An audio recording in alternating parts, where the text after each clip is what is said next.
আসসালামু আলাইকুম ওয়া রাহমাতুল্লাহ। প্রিয় শিক্ষার্থী, আজকে আমি তোমাদের কুমিল্লা বোর্ড 2022 সালে এইচএসসিতে যে প্যাসেজ ন্যারেশন এসেছিল সেটি নিয়ে মূলত কথা বলবো।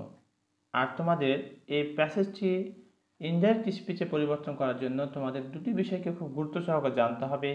একটি হলো টেন্স, আরেকটি হচ্ছে ইনভার্টেড কমা উঠিয়ে কোন সেন্টেন্সে কি বসাতে হয়। এই বিষয়গুলি তোমাদের খুব খেয়াল করতে হবে। আরও কিছুটা আনুষঙ্গিক বিষয় রয়েছে, ইনশাআল্লাহ আমি তোমাদের ক্লাসের মাঝেই পুরো প্যাসেজটি বাংলা অর্থ এবং কোন রুলসের ভিত্তিতে কিভাবে হচ্ছে সেটি জানিয়ে দেবো। চলো ক্লাসটি উপভোগ করি।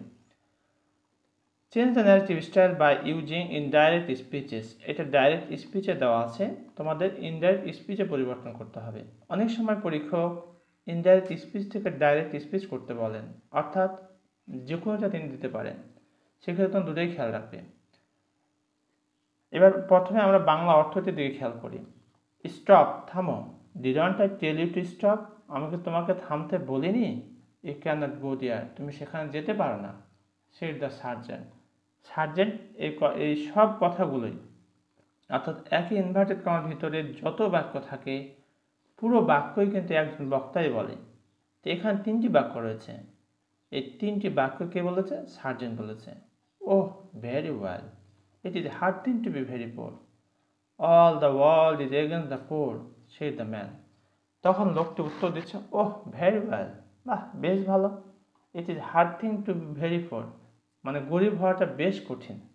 মানে গরিব হওয়াটা, ইট ইজ হার্ড থিং, এটা একটা কঠিন ব্যাপার। কেন? All the world is against the poor, সারা বিশ্ব, সারা পৃথিবী গরিবদের বিপক্ষে। সেড দ্য ম্যান, লোকটি বলল। তাহলে এখানে আমরা দেখতে পাচ্ছি দুইজন ব্যক্তির উপস্থিতি, একজন সার্জেন্ট আর একজন হচ্ছেন দ্য ম্যান। সার্জেন্ট প্রথমে প্রশ্ন করেছেন, দ্বিতীয় উত্তর দিয়েছেন দ্য ম্যান। চলো এবার আমরা ইনডাইরেক্ট স্পিচে পরিবর্তন করি। তাহলে যেহেতু এই প্রথম কথাটা বলছে কি দ্য সার্জেন্ট, এই যেখানে দেখো স্টপ, যখন এটাকে আমরা ইনডাইরেক্ট স্পিচ করছি, এটা হচ্ছে ইম্পারেটিভ সেন্টেন্স। তাহলে দ্য সার্জেন্ট ওয়ার্ডার্ড, স্টপ, থামো, কী করছে? অর্ডার করতেছে। The sergeant order the man, কাকে অর্ডার করলেন? লোকটিকে। শেষে দেখো যাকে বলছে তাকে প্রথমে নিয়ে চলে আসতে হবে। দ্য সার্জেন্ট, এই যেখানে দ্য সার্জেন্ট ওয়ার্ডার্ড, আদেশ করলেন দ্য ম্যান, লোকটিকে। আর ইম্পারেটিভ সেন্টেন্সের ন্যারেশন করার সময় মূল ভাবে টু বসাতে হয়, তাই এখানে টু বসানো হয়েছে। The sergeant order the man to stop. এবার পরের বাক্যটি খেয়াল করি আমরা। Didn't I tell you to stop? আমি কি তোমাকে থামতে বলিনি? এটা কোন টেন্স আছে? পাস্ট ইন্ডিপেন্ডেন্ট টেন্সে রয়েছে। আর এই বক্তব্যটিও কিন্তু দিচ্ছে সার্জেন্ট। হি দেন আস্কড হিম, এই হিম বলতে পার্সনটি, ব্যক্তিটির কথা বলা হচ্ছে। হি দেন আস্কড হিম, তিনি তখন জিজ্ঞেস করলেন কাকে? লোকটিকে। If he had not told him to stop. খেয়াল করো প্রিয় শিক্ষার্থী, didn't I tell you to stop এটা পাস্ট ইনডিফিনিট টেন্স এবং এটা কোশ্চেন করা আছে নাবোধকে। তাহলে এটাকে আমাকে পাস্ট ইনডিফিনিট, যেহেতু পাস্ট পারফেক্ট টেন্স করে দিতে হবে। তাহলে আমরা কী করলাম? If he had not told him to stop. এখানে হি বলতে sergeant, had not told him, আর এখানে হিম বলতে ম্যান। পরের বাক্যটি খেয়াল করা। You can not go there, তুমি সেখানে যেতে পারো না। এই কথাটি কিন্তু সার্জেন্ট বলছে। হি ফার্দার সেড, তিনি আরও বললেন। হি বলতে এখানে সার্জেন্ট, হি ফার্দার সেড, তিনি আরও বললেন। ইনভার্টেড কমা উঠিয়ে দ্যাট বসানো হয়েছে। That you can not go there, এটা প্রেজেন্ট ইনডিফিনিট টেন্স, তাহলে কোন টেন্স হবে? পাস্ট ইনডিফিনিট টেন্স হবে। He could not go there, ক্যানের পাস্ট ফর্ম হয়ে গেল could. He could not go there. এবার সার্জেন্টের বক্তব্য শেষ, এবার বক্তব্য শুরু হবে তোমার লোকটির। এই পুরো অংশটা আমরা যদি খেয়াল করি, ওহ ভেরি ওয়েল, বাহ ভালোই কথা বলেছেন, বেশ সুন্দর। ইট ইজ হার্ড, এটা কঠিন।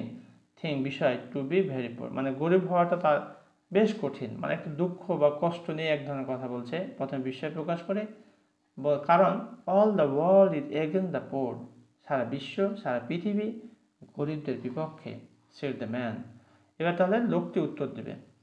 দেন accepting the idea with astonishment, অর্থাৎ এই যে সার্জেন্ট যে বক্তব্যটি পেশ করেছে যে থামো, তোমাকে আমি থামতে বলিনি, এই কথাগুলি তিনি বিস্ময় প্রকাশ করেছেন, অবাক হয়েছেন। তাই বলা হচ্ছে then accepting the idea with astonishment, বিস্ময়ের সাথে এই ধারণাটাকে নিয়ে এই ধারণাটাকে গ্রহণ করে তিনি বিস্ময় প্রকাশ করেছেন।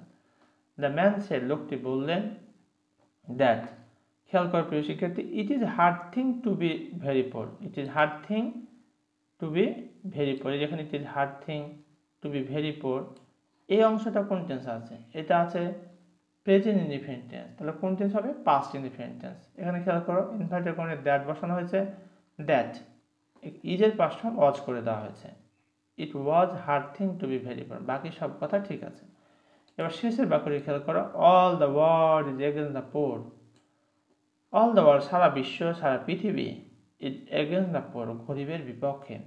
তাহলে এটা কোন টেন্স আছে? Present indefinite tense. কোন টেন্স হবে? Past indefinite tense. আর এই কথাটি লোকটি পুনরায় বলছে, এই কারণে হি ফার্দার অ্যাডেড, তিনি আরও বললেন, দ্যাট অল দ্য ওয়ার্ল্ড ইজের পাস্ট ফর্ম করে দেওয়া হয়েছে ওয়াজ, বাকি সব কথাই ঠিক আছে। All the world was against the poor. এতক্ষণ পর্যন্ত আমি তোমাদের কুমিল্লা বোর্ড 2022 সালের প্যাসেজ ন্যারেশনটি নিয়ে কথা বলেছি। আশা করছি ইতিমধ্যে তোমরা একটা পূর্ণ ধারণা পেয়েছ। এরপরও তোমাদের সুচিন্তিত কমেন্ট আমি খুবই প্রত্যাশা করি যে তোমরা কোথাও কোনো সমস্যা ফেস করেছো কিনা, আর যদি করে থাকো কোন জায়গাতে করেছো, এবং পরবর্তী সময় তোমরা কোন ধরনের ভিডিও পেতে চাও তা কমেন্ট করে জানিয়ে দাও। ইনশাআল্লাহ আমি পরবর্তী ভিডিওতে তোমাদের সেই চাহিদাগুলি দেওয়ার চেষ্টা করবো, অর্থাৎ তোমরা যে ধরনের ভিডিও পেতে চাও সেগুলো আমি আপলোড করার চেষ্টা করবো ইনশাআল্লাহ। Thank you very much for watching this video.